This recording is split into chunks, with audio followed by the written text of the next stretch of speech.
Gibbon was horrified to discover that the ruthless Japanese soldiers were finishing off the surviving American troops on the battlefield.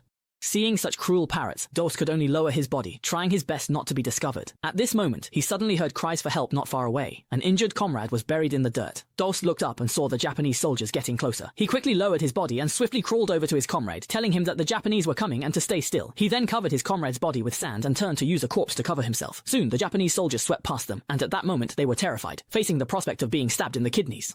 Fortunately, the Japanese soldiers did not stab again. When Ross was a child, he accidentally injured his brother during a scuffle. Although his brother luckily survived, it left an indelible shadow on him. Looking at the murals in the Bible also planted a seed of non-killing in his heart, along with his mother's teachings. Murder is the root of all evil. That night, Dos lay in bed thinking for a long time. Time flew by, and Dos had grown up. One day, Dos was helping the nuns repair windows at the church when suddenly he heard screams from outside. Dos quickly ran out to check and found that a companion was trapped under a car. With everyone's combined efforts, they managed to pull their companion out. Seeing the companion's wound bleeding profusely, Dos quickly took off his belt to bandage it and promptly sent the companion to the hospital. Looking at the belt tied around the thigh, the doctor said that it was Dos's actions that saved the companion's life. This statement made Dos fall into deep thought. Watching the busy doctors saving lives, he suddenly realized that not killing was merely his personal belief, but saving lives might be the true essence of spreading and understanding that belief. Dos turned his head to look around, and at that moment, it was as if he saw the angel in his heart. The nurse in front of him was like a blooming flower, causing Dos to become infatuated, drawn to her with a silly smile, and he unconsciously moved closer. She didn't speak, but was mesmerized watching Shuta busy with her work. Shuta turned around and saw the boy standing there with a silly grin, curiously asking about his purpose. Dos said he was waiting for his belt, as without it, his pants would fall down. Shuta laughed and said there were no belts here, as she was only responsible for drawing blood. Upon learning about Shuta's job, Dos didn't hesitate, and allowed Shuta to draw his blood. In Dos's world, there was a stubborn belief in the people and things he was convinced of.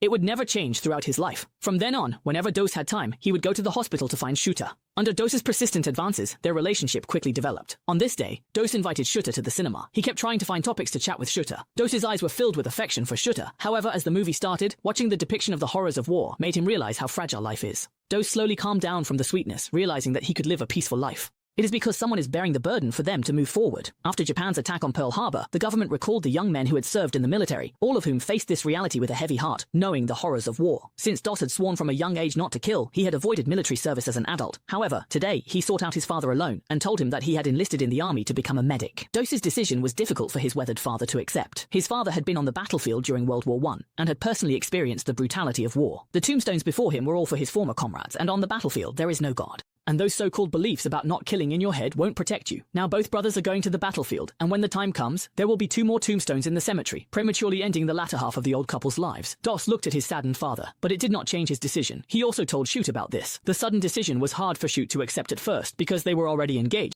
He loved many times, perhaps he was also very selfish, but in the face of greater good, he chose selflessness. They all believed that God would surely bless them. Inside the Bible was a photo of Shut, looking at the girl he loved, which made Dos more determined in his faith. As new recruits, they had to go through a period of military training, during which Dos discovered that his teammates seemed to have a lot of personality. Not only were there those exercising with bare bodies, but also those betting with throwing knives. And everyone was very friendly to Dos, with joy on each person's face. They welcomed Dos's arrival. At this moment, the sergeant suddenly came into the dormitory.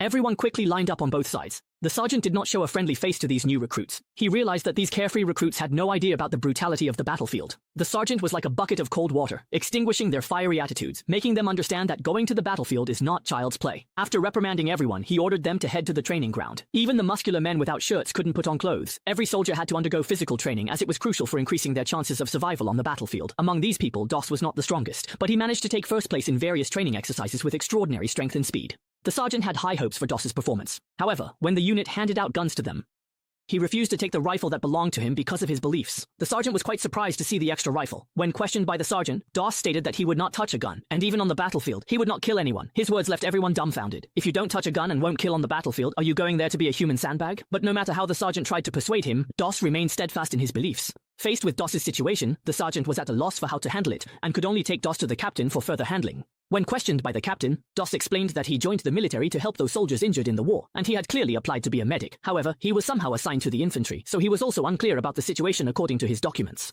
The captain learned that Dos was a pacifist. Dos explained that he could save lives, but he would never take a life. The captain said that the nature of war inevitably involves killing. If you don't kill the enemy on the battlefield, the enemy will kill you. The enemy won't spare you just because you're saving lives. However, despite the captain's insistence, even the threat of court-martial couldn't make Dos abandon his beliefs. For the moment, the captain was also unsure how to handle Dos's issue, so he could only temporarily send Dos back to the unit. Upon returning to the unit, the sergeant did not allow Dos to rejoin the team. Instead, he made Dos stand aside. He did not allow Doss to persist in his beliefs without challenge. Instead, he constantly mocked and ridiculed him in front of everyone, changing their impression of Doss. The sergeant's intention was clear, to make it impossible for Doss to integrate into the team, thereby forcing him to quit voluntarily. In the days that followed, Doss was isolated by everyone, and Smitty even physically bullied him. They knew that if Doss retaliated, his beliefs would become a joke. Yet, in the face of Smitty's bullying, Doss did not respond at all. He even humbly pleaded with Smitty to return a photo of Shooter that Smitty had taken from him. Seeing Doss being so cowardly, everyone was extremely disappointed in him and looked down on him from the bottom of their hearts. Due to some special reasons, they couldn't directly exempt Doss. To completely force Doss out, they assigned him heavy and dirty tasks like cleaning when everyone else was resting, but Doss still had no complaints about these.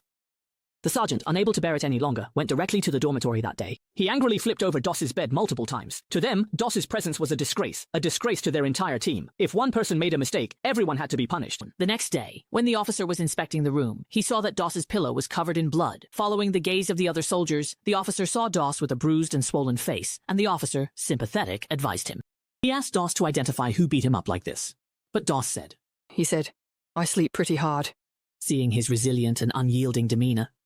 The officer said nothing more, but Doss's days became increasingly difficult. He was imprisoned by the captain, and this usually gentle young man could no longer bear it. For the first time, he lost his temper, furiously pounding the cell door with his fists, venting his pain. His fiancée came to visit, and Doss, confused, asked his fiancée. They asked me, except there's one thing, I'm being treated like a criminal just because I won't kill. His fiancée advised him to let it go, saying that as long as he pretended to hold a gun, he could get out. But Doss still refused, so he was sent to a military court. The judge wanted to give him another chance, but he firmly stated that he would not hold a gun. Just as the judge was about to pronounce the sentence, an old man wearing a World War I 17th Army uniform burst in. It was Doss's father, who handed the judge a letter. The letter was written by a former comrade of his father, who is now the commander of this military district.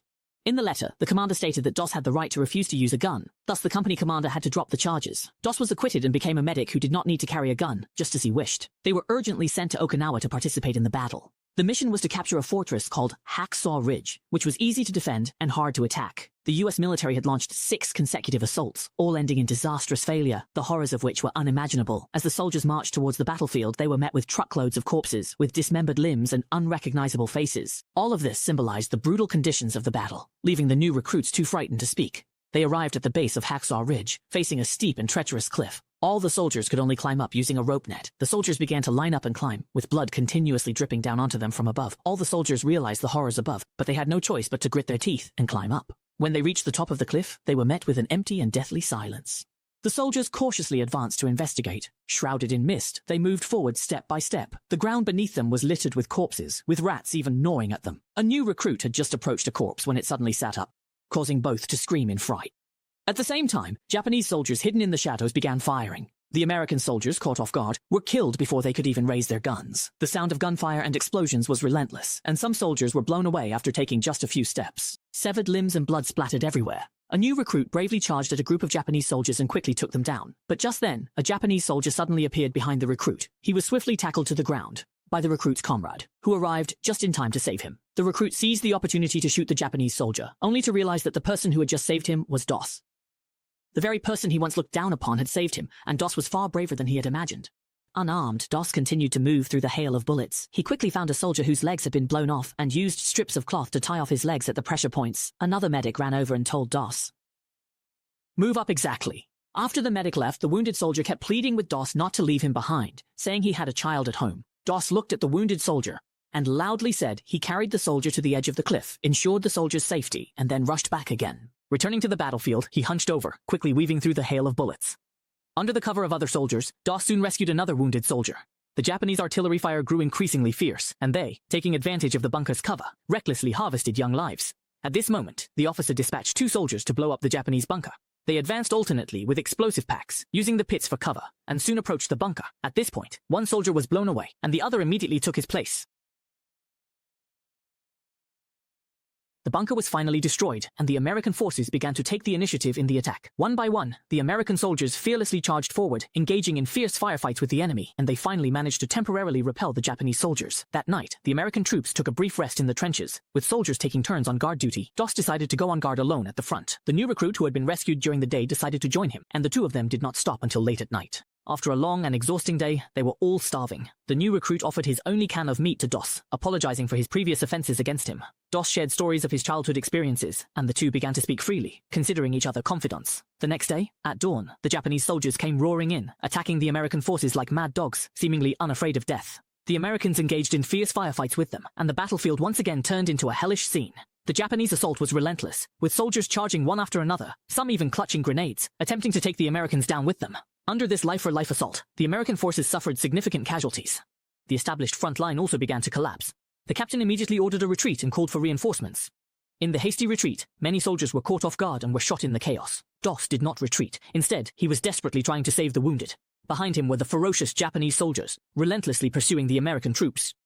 During a shootout, the new recruit was hit, and by the time Doss reached him, he was barely alive. Doss carried him through the heavy artillery fire, but when he brought the recruit to the cliff, the person had already stopped breathing, and Doss was heartbroken. As his comrades were retreating, the battlefield of Hacksaw Ridge, engulfed in artillery fire, resembled hell on earth. Doss, with tears streaming down his face, looked at everything before him, unsure of what to do. Suddenly, he heard cries for help amidst the bombardment, and he knew what he had to do. He quickly ran into the battlefield, filled with explosions, fulfilling his commitment to his faith and his duty. Doss found the first survivor, dragged him to the edge of the cliff, tied the wounded soldier with a rope, and slowly lowered him down. Then came the second, the third, down the cliff. 2 soldiers below saw the wounded being lowered one after another. They immediately caught them, but they did not know who the hero above was. Just as Doss was preparing to send another one down, he vaguely saw Japanese soldiers coming out to capture survivors amidst the smoke. Suddenly, Doss heard cries for help again, and he rushed over, but the Japanese soldiers were gradually closing in on him. This led to the scene at the beginning, where Doss repeatedly used dirt to cover his comrades, and used another corpse to cover himself. The Japanese soldiers passed by one, stepping on the faces of the wounded. Suddenly, one Japanese soldier stopped, and stabbed down at the corpse with his bayonet. Fortunately, the bayonet missed, and Doss narrowly escaped. Once the Japanese soldiers moved away, Doss immediately dug out the wounded, and continued rescuing people until late at night. One by one, the wounded were sent down the cliff, and he never stopped, even though he was already very tired. He silently prayed, "God, please let me save one more." And after saving the next one, he continued to say, "God, please let me save one more."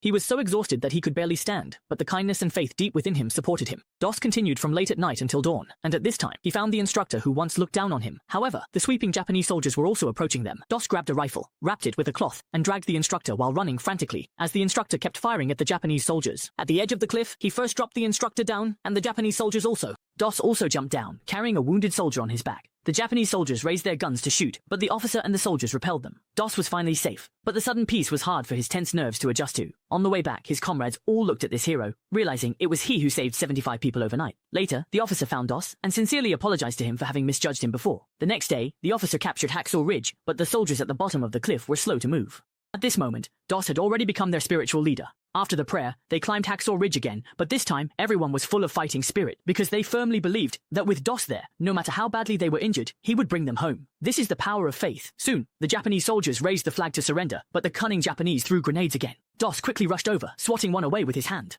He swatted away the second one, but this grenade didn't fly far before it exploded, and this time he was injured by the blast. His comrades quickly carried him back. On the battlefield, life is fragile. A single machine gun can easily take away dozens or even hundreds of lives, but to save 75 people under machine gun fire is 100 times more difficult. And this legendary feat by Doss truly existed during World War II. It is said that a Japanese prisoner once mentioned that he saw this medic at Hacksaw Ridge, but every time he shot at him, the bullets would jam, as if some divine faith was protecting him. As long as our faith is strong enough, we can create miracles.